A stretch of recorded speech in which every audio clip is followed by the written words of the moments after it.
All right, I believe we're recording. Hello, everyone, and welcome to Cake and Conversation without the cake, unfortunately. Today, I'm really excited to introduce my special guest, somebody everybody in town knows, Town Manager Chris Sr. Chris, Hi, welcome. Kristen. Thank you so much for coming. This is Thank the you. first of what I hope through the years will be one of many guest appearances. You know, By I got to tell you though, cake. I was promised cake. I know. You have I no am. idea how this breaks my heart too. It's all about the cake. I know. We'll have to do. I'm waiting. I'm going to wait. You have to bring me back when this guy. Yes, I definitely will, because we even have a dedicated baker, Barbara Wren, who bakes all of our cakes. She's a fantastic baker, and she does all the cakes for these. And next time it'll be chocolate cake or banana chocolate chip cake for you. I promise. Okay, awesome. I watched one of her videos the other day. So it Oh was yeah, more complicated than I was prepared to do, but it looked good. So, I agree.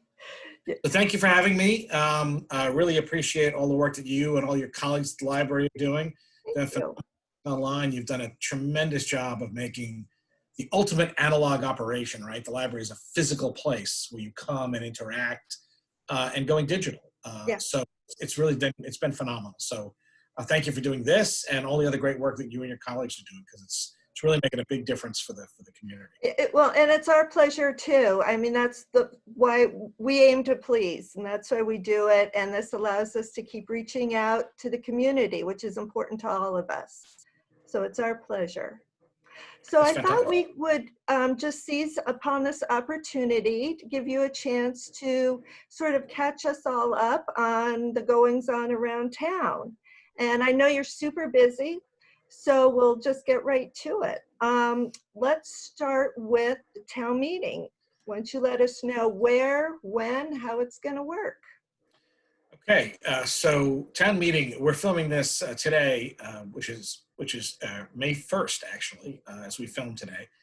Town meeting would have been Monday, May 4th. Unfortunately, it's not. The selectmen have now moved the date to Tuesday, June 16th. So the official date for annual town meeting is June 16th, and the town election, which would have been on May 9th, has been relocated to June 27th. So the June 27th date is absolutely locked solid. That said, there'll be more information coming out soon, but everyone will be able to vote early and absentee by mail. Oh, great.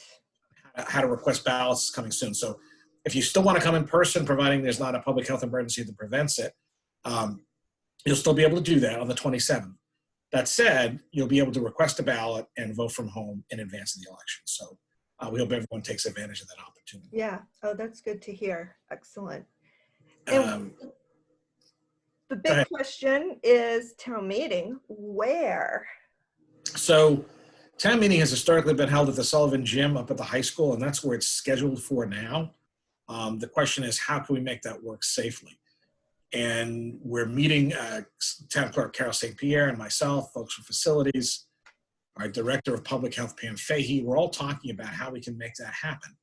What can we do to make that safe, keep people because one of the great things about town meeting is its interactivity, right? Mm-hmm. Like you're going solo to the polls, which is really an important part of democracy, but it's a very different form of democracy. It's very participatory. You come, you listen to other people, you get to speak and ask questions. And that's one of the things I love about it so much. It's such a give and take, and it's a real opportunity to engage in a positive way. We've had some great town meetings in my time here. The challenge now is, how do we do that in the world we're in today? Now, obviously, we couldn't do it today, which is the reason that the meeting's been postponed. We're hoping that by the time we get to June 16th, we'll be okay. That said, the work to prep the meeting has to happen.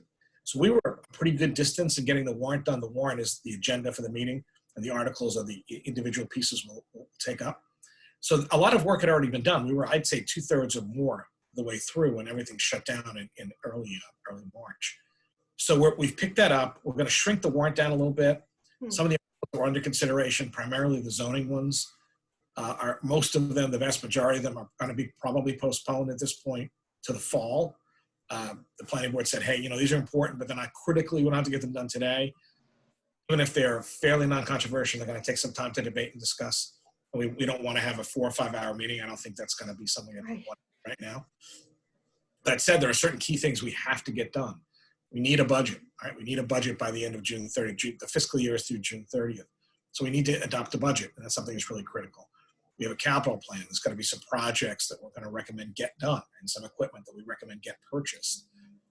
And some things will be held, again, just like with the articles, some will be held to the fall. And there's other really important items on there. You know, there's things that seem routine, but we adopt. So there'll probably be a warrant of somewhere in the 20s. And it'll sound longer than it is because some of them, like the annual report is received. There's no reports of committees at this point. So those are 2 articles, for example. Good news is that as of today, there's no unpaid bills from prior years. It's another article, so we'll just be able to jump right over. So in terms of the other work, so the advisory committee is now meeting, the selectmen are meeting.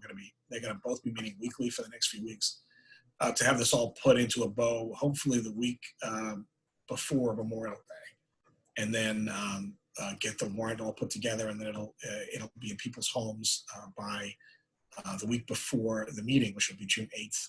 So that's the plan. Now, as I say that, there are provisions that the state has given us should we still not be able to meet in person for actual town meeting. Now, again, just to remind everybody, the election is going to happen. June 27th, absolutely is going to happen.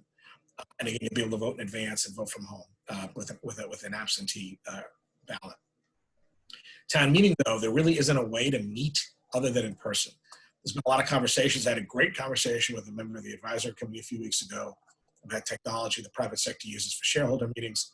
That said, there's really no legal provisions for us to do it. And the other challenge with an open town meeting form of government as we have here is that every single voter can participate. That's not generally happened. Generally, we have between 300 and 500 people participate. That said, that those 300 and 500 people can be different every single time because it's a acting group. So how do we know who would be coming? That's the challenge if we did it electronically. Like today, we're on a Zoom platform, and we're using this for our public meetings now.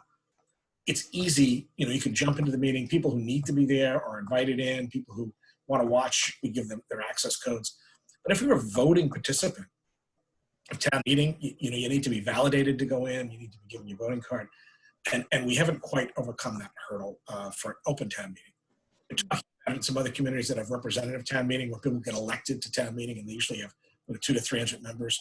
That's a defined group. It's a fairly good size defined group, but you can still kind of make that work. So if we can't do it on the 16th, what will end up happening is the moderator can say, hey, public health emergency is still in effect. We can kick it back another month, and then we'll figure out where we go, or sometime into July, or even into August if the public health emergency is still ongoing.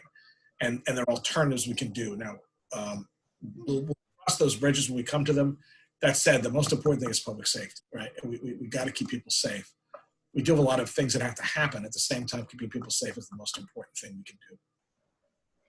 You don't have any historical record of what they did in 1918, do you?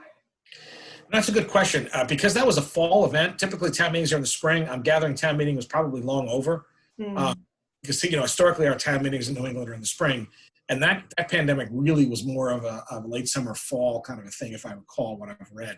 And again, I have to be honest, I haven't read, there's some great books out. I haven't read them. I know, me neither. Yeah, that's my understanding of the timing. Now, I do know that town meeting's been delayed in the past for weather. There's been storms and all. And town meeting historically was much earlier in the year. It was typically in March, a lot of times in March or April. And that was for a variety of reasons, farming schedules and the weather and everything else. Now, in our modern era here, it's generally a little easier to go a little bit later. We get more financial data that way. We're a little bit close to the end of the fiscal year that way. So Cohasset's tended to, at least in the time I've been here, typically have town meeting the very last week of April or the very first week of May. And that's the busiest time for almost ever. And that's the sweet spot for Massachusetts town meetings. Some go as early as March, some go as late as June. Everyone has been forced into a June-ish window at this point. So we're constantly looking at our neighbors and seeing what they're doing and sharing ideas, and we'll be obviously giving more updates as we get closer. That's where we are today, Kristen. Maybe we can all bring our beach chairs to the beach, and we'll just sit 6 feet apart and vote that way. Well, one of the things I've heard about a community out in the western part of this state that did effectively like a drive-in movie kind of town meeting Mm, with their cars. The challenge with that is you have to get information.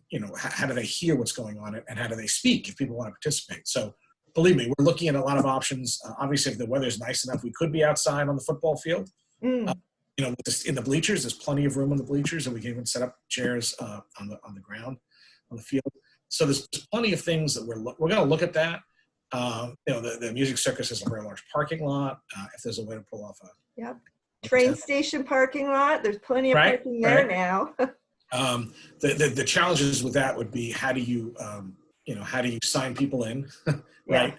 And how do you collect the votes and track votes and again the goal we've tried and again town meeting works because of the tremendous participation of all the boards and committee members, all these dozens upon dozens of volunteers to give their time and energy to pull us together. So there's a tremendous amount of work that goes into that evening, months and months of work. And the goal is you vet it out as much as possible. When you get to the floor, you're in pretty good shape. So we've had really good progress with the budget and the capital plan. I mean, we talk about it, but it's been really well vetted by the time we get there. So, and that requires us to get as much out to people in advance as possible. So the goal is to get this done, make sure we get information out to folks so when they actually come, they're pretty well informed and we can kind of jump right in and get business done. Speaking of tons of volunteer hours put in, it was really disappointing to hear about the postponement of Cohasset 250 events. I know a lot of work went into that. It looked like it was going to be a really fun summer. Now it's kind of a bummer summer. But there are things that are going to be, I guess, rescheduled towards Thanksgiving. Yeah, so we'll be on the. I got so many people did so much tremendous work, and it was sad. The kickoff event on New Year's Day was phenomenal. I was actually with family back in New York, so I'm sorry I wasn't here. But I saw the pictures. I talked to folks. It was a great event, so I'm glad at least that got to happen. Yeah, and the great 250th merchandise has been out there. There was events that led up to it in the prior year that were great. It's unfortunate. Now we hope. Again, it's hard to be able to plan for any of this now, but we hope that maybe we can do a 250 plus one. Right. I mean, why not, right? Why not? A lot of work in logistics, so it's not just us talking and saying it's a cool idea. We got to actually make it work. So I really hope people are open to thinking about it for next year. That said, I know that the committee is looking to try to do something around Thanksgiving, and we'll hear more from them. And if they need any help with volunteers, I'm sure there'll be plenty of people who will look at them. And I think in the history record, that'll actually be pretty cool. People in the future will say, well, why did they celebrate the 251st birth of Cohasset? And, oh yeah, that's because when they had that big pandemic that year. Yeah. I heard someone say the other day that if you have a birthday during this whole coronavirus pandemic here, you get to pick another day and celebrate. Is that true? Because I had one. Yes. Yeah. Well, there you go. Totally, so if that's the policy, then why not? I mean, I know a fancy dinner and lavish gifts. Yeah. Sounds exactly. good. Well, so we'll post. Well, we'll do yours with the 250th. That's good. We'll have a float for you in the parade. So the cake and conversation float starring Kristen. There you go. So let's talk about masks. How are people doing? Are people obeying the rules? So excellent. All right, so I have my cloth face covering here. So you're okay with tying it. I have trouble with the ties. I prefer an elastic. Yeah, these are just happens to be the one I have. So we got Goodwin Graphics donated 100 of these to the town for staff, which was phenomenal. Oh, there's just more. And again, this is just an example, but you can make them out of a scarf. You can use bandana. I watched the Surgeon General the other day do a video where he took a T-shirt, folded it 2 times, rubber bands. I was very impressed. I haven't tried that myself at home, but I probably should. So the key is that when you're in public, the Board of Health has adopted an order. So cloth face coverings, not the N95s, not the procedure masks, these. So, whether it's this or something you make at home or something you find some other way, please wear these. And it's not just about being safe for you, it's about being safe for others. Because what this does is this keeps you from spreading disease as much as it does anything else. So it's really important for our first responders, our hospital staff, and basically everybody, right? So wearing this, which is, again, it feels very foreign, right? Okay. we were joking the other day. A few months ago, you walk into a bank with dark glasses and a mask, they call the police. Now, if you walk into a bank without the mask on, they're calling the police, right? Yep. So, hopefully in town, but so it's very unfamiliar. I mean, I'm not comfortable doing this. I'll be home. No, it's so stuffy. But I do it because it's important to do. I was in Shaw's last week and I had this on, and everyone else did too. I got to tell you, the compliance rate's been really high. Yeah. And so please, we encourage everyone to do that when you go outside. And again, it doesn't have to be anything fancy. I was reading actually how a combination of like cotton and flannel or cotton and silk, and you can reuse stuff, can be almost as effective as the N95s. And Right. I just saw that this morning. I think in one of the papers there was an article. Yeah. So the key, and again, we did a piece with Pam Fay, the public health director, on Cohasset Common on 143 last week. And if you want to go watch that, you can. The key is that you're covering your nose, covering your mouth, and it's tight. Okay. You want to have it, like this. You don't want to be like this, right? Yeah. Right. Right. And this is actually new. So you also, when you take it on and off, I'm not doing a very good job of this. You don't want to keep touching the front, right? You want to untie it and be careful about it and wash it. The thing about cloth, which makes it so great, these are reusable. I throw this in the, well, not this particular one, this is new, but the other one I have, I've thrown into the laundry. It's fine, it comes out great, right? So just drop it in the wash. You can wash by hand if you need to. And everyone should have a couple of them just to be safe. Keep with you, keep one in your car. It's not so critical if you're walking the dog, and there's no one around. Or even though, like, Jerusalem Road and a beautiful day, it's like shoulder to shoulder walking. I know. So that's the challenge, though. So if it gets a little tight, and again, we're asking people, please keep. I know it's hard, right? Our natural inclination was to get together in groups, and it's also to go out when it's nice, right? You're doing that, and so bring the mask with you. So even though you might not normally wear it if you're out for a quick walk, considering that it's a really nice day, you probably should. Only because you're going to run into other people. There'll be other people there. So wearing it, bringing it with you, even when you're out for a walk on a nice day, is probably a good idea. It's raining today. As we film this, I don't think it's probably as necessary today because you're not going to run into other people, most likely, in the same sense. But even last night, before it was bad, driving home, I saw clumps of people all over. Again, not purposely, but, and then people were kind of avoiding people and sketching around. Mm-hmm. So please, there are signs up at all of the, at the grocery stores and at the supermarkets, and I think some of the restaurants where you still can go in to pick up, like the Greek place where I was the other day, you walk in to pick up your food and leave. Curtis Liquors has a huge one on their door. That's the one I noticed. Ooh. So one of the things, we'll be popping up a public education campaign. The Board of Health has been working to pull to get signage that shows how to wear a mask and how not to wear a mask. So you should be seeing those around town, particularly again stores.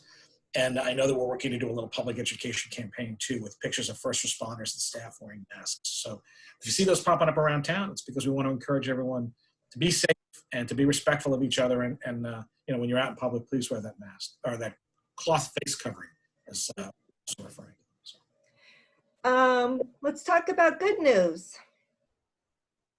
I mean, the fact that we're here talking, Kristen, I'm on your show, it's a highlight of my Friday, so thank you. I heard, we had a meeting yesterday, that there is a town common sprucing up going to happen. So as a matter of fact, we had a great meeting with the community the other day. We're going to be updating the Board of Selectmen on Tuesday about this. The town won a grant of more than $250,000 for safe streets. And what it's going to be doing is improving pedestrian safety around the part of the common that's right across from Town Hall and adjacent to the meeting house. Not the part with the flagpole. We're going to get to that down the road. The first grant will be to pay for the restoration around this part of the central part of the common.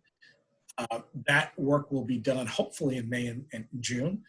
New sidewalks, new curbing, improving the paths, improving the crosswalks. If anyone's been on Main Street, you can see that we've changed the traffic pattern. You kind of have to. Right, exactly. Yeah, we're gonna that'll be straightened out a little bit. There's gonna be some repaving and all this done too. What's gonna happen is Long Road and Jason, which allow you one way in now and one way out around that part of the common. Good. You'll park on both sides of it. There'll be some restrictions depending on how long you can park in those, but they'll be parking both sides of the road. That's one of the benefits of going one way. And then on North Main, as you can see, what's happened is on the west side, along where the houses are, there's parking boxes now. So you can safely pull in and park. On the right side, on the east side, I should say, where the common is, you cannot park. So and you can see the travel lane is, been moved over in that direction. There is no parking on the common. Please do not pull up on the common. Please don't I park. was going to say, it'll be curious once the nursery schools start and the farmers market starts up, if people adhere to that, no parking. So we were actually, we had one of the nursery schools and all the churches on the call the other day, and we're working with South Shore Community Center as well. And they're going to probably have new pickup and drop off rules as part of this whole world we're in. So it sounds like the parking box may actually help them a lot. So in fact, it's so much safer, right? There's now dedicated parking. You can pull right in. And again, we're working with them collaboratively to make sure that they and the parents have places to pull in and then drop the kid off and get back in the car and leave. So we're going to work. We have an ongoing conversation to make sure that's safe and it's going to work together on days. And again, I'm glad you brought up the farmers market. While farmers markets are actually designated essential businesses in the state of Massachusetts. I did not know that. Yeah, I did not either until I read materials the other day, and we forwarded them on to folks who are running that, Michael and Michelle Hubley and their team. The Holly Hill has gone to virtual, so I try to get in there on Thursdays. I keep missing the spinach and stuff. I never get fast enough. But they've been selling out pretty regularly. It's great. Yeah. So they put a sale up on Thursdays, and you pay in advance, and you get a slot, and you pull in, and at certain designated times, you pull in when your order's ready, and they put it in your car, and you drive away. A farmer's market, that's Holly Hill, right? That's an individual farm. It's working great. It's been a real lift for them, but it's actually working out okay. A farmer's market, part of it is just the interactivity, right? You're meeting the farmer, you're seeing other folks, you're looking at the product. So we can't really virtualize the classic farmer's market, right? It's an interactive thing. By the same token, it can't be the way it was. Again, if people packed in, one of the restrictions right now is food samples. No samples. You can't do any samples. And you don't want people touching everything either, right? So how do you do that? How do you do that safely? So they're working on that, and the Board of Health is working on that. So we're hoping that come June, they'll be able to figure something out. We can have at least some kind of a limited farmer's market out there so that people can get access to the fresh fruits and vegetables. And to the other great things that are often there. There's some great vendors who do fish and baked goods, and we have the folks with the organic beef from historically coming down from Maine. And I know there's some food vendors, some meal, like food truck type vendors that are also want to be here. And we're hoping that we can pull that off because it's a great community event now. Can they pull off the pony rides? I don't know about that. Right? I mean, and by the way, it's like iconic, right? People come and say, yes. The nicest things about our farmers market is it's not it's a market, but it's much more than that. Because I've been to Hingham, and Hingham's bigger, but you go in there, you get your food to leave, right? Exactly. It's a community event, right? Yes, this is a social thing. And you've had booths. I've seen you there. The library. I've been there. Exactly. That's right. And people talk and they chat, and that's really nice. So we don't eliminate that, but we have to figure out how to do it safely. So I'm confident that there's a lot of smart people working together to try to figure out a way to make it happen. So we hope that we can have some kind of a farmer's market this summer. So fingers crossed. Yeah, fingers crossed, no kidding. And fingers crossed too about the beach and the sailing club, the yacht club. What's the status of all that fun stuff? So there's actually some guidance has come down on opening marinas and waterways, and there's a lot of conversation going on now with the harbor master and the sailing club and the yacht club and others. So one of the challenges is we want people to be able to get on their boats, but it's going to have to be different. I think that, and again, you'll be looking out for more information. The yacht club, sailing club, and others will be pushing out more information as we can develop it. So we want to make sure people can get their boats in the water. We want to make sure people can get outside and enjoy. But you can't have, as I understand it, the regs say, one family per boat. Okay, you can't bring out guests and go sailing. I know that's an important thing socially, but it's no different than having a dinner party at this point, right? No good. Yep. It's not what we need to do. We don't want to be, being really good and then going out and then ended up causing, we don't want the harbor to become a vector for, contagion. So there's going to be limits. It's likely the yacht club will not physically open its building. The sailing club will physically open their building. And there'll be all alternative ways of getting out there. Can they do this, the training programs? Again, it's another question, right? I think they're working on all that. It's probably going to be different. It's almost certainly going to be different than it has historically, but we still want to be able to get people to get outside and enjoy things. And again, if you have a boat, to be able to get on it, you're just not going to be able to do it the way you used to. Not quite the same. And also, the pop-up beach, outside the breakwater, that looks seen out of, spring break sometimes. And that can't happen right now. We can't have people just having parties out there because, you look at what happened in places like Louisiana, Right. right, and Mardi Gras. They have spikes in cases that are happening even now, and you've seen what's happened in some other communities that had these big events, and we don't want that to happen here. At the same time, we want to have people get outside. Yeah. Summer, we don't know yet, so we know how important Cohasset Rec is in the summer and the other camps and other opportunities. Unfortunately, through the end of June, at least, we're not going to be able to. The fields can't really be used. No baseball, no softball, no soccer. We can't use the fields. We're hoping that we're going to get better directives and find ways to do things safely as we progress in the summer. I'm afraid that it's not looking very good at all for what we've historically done, at least for this summer. But we're trying the hardest we can to find ways to do things. So we just don't know yet. So stay tuned. There'll be more information coming out, but we just don't know yet. Right. Great. Yeah. It's an amazingly tough period, and I feel really bad for the kids. The high school seniors, my heart really goes out to these guys. People's lives. Those of us who are a little older than high school seniors. It's hard for us, but it's different, right? I mean, we've had life. You make adjustments.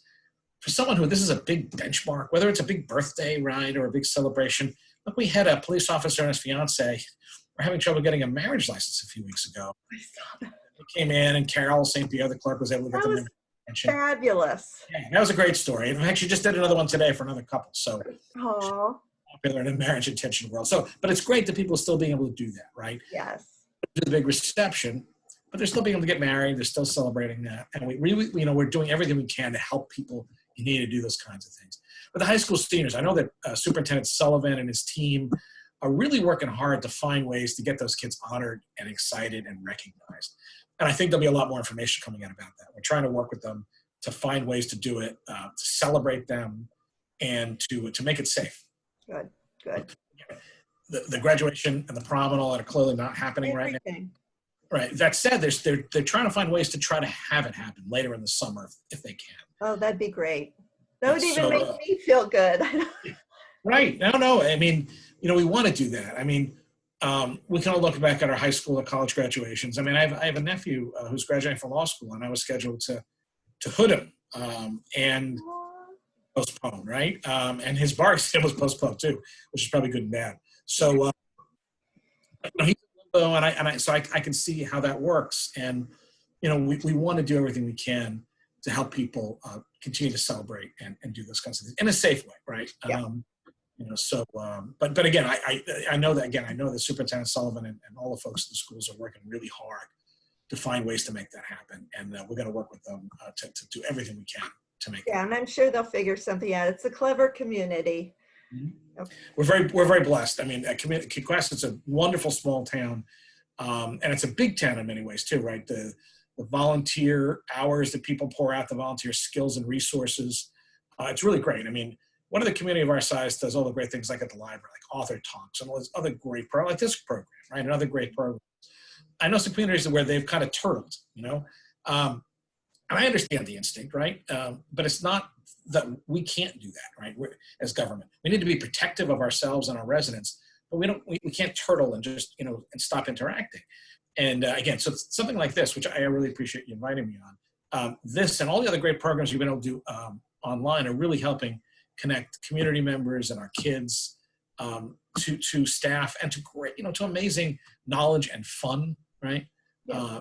Activities, and it's really great. And it's a testament to this town that we have those kind of resources and we're making use of them. So again, the platform we're on today, We invested 5 years ago in a fiber loop in town. We put a lot of money into IT because we had nothing really. As a result, we're able to do this. We couldn't have put it years ago, right? It wouldn't have happened.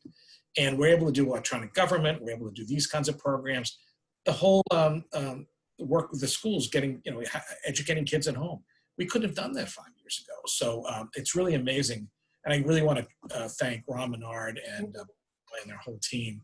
They've done some really great work, and we're very grateful to have them and their team, because they have done some great work in getting us connected to each other. They really have. I mean, this laptop I'm on right now, they provided. Yeah. So it's great keeping us being able to work from home seamlessly almost. Yeah. I'm actually in my office. Some of us are. So I rotate back and forth between the office and home. So I don't have as nice a backdrop as you do. Oh, I'm getting a little tired of this room, actually, but. You have to change it up. You can put different backgrounds. I can't do that. I haven't figured out how to do that on this. I should play around more with this laptop. Yeah. Exactly. Well, Chris, thank you so much for doing this. I really appreciate it. And a lot of real informative information. I think people will appreciate it. Just keeping everybody posted of what's in store for us in the summer and what we all have to look forward to. Well, thank you, Kristen. I really appreciate being here. And I want to thank you. I want to thank everybody on the library staff. You're doing great work. And I really want to thank everyone out in Cohasset. Thank you for doing to support each other, to support your families and your friends and our community as a whole, working with our first responders and our folks at DPW. We're here for each other. And it's been really this has been a horrible, horrible, hard time. No question, right? Unprecedented, monstrous challenges.